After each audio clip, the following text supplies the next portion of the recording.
Дэлхий яагаад тод бус харагдаад байна вэ? Энэ бүхэн хугарлын гажиг болон нүдний өвчнөөс болдог. Төрөлхийн хараа муутай хүүхэд хараа муу байгаагаа өөрөө мэдэхгүй байх нь түгээмэл байдаг. Тэгвэл хэрхэн тод харах вэ?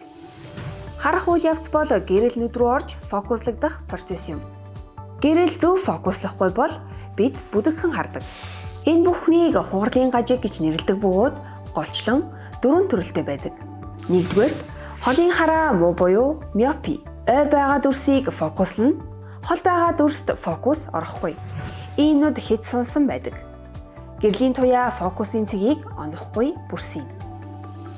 Хоёрдугаарт ойрын хараа муу.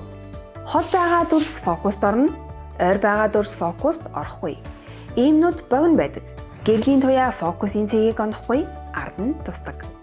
Гуравдугаарт астигматизм.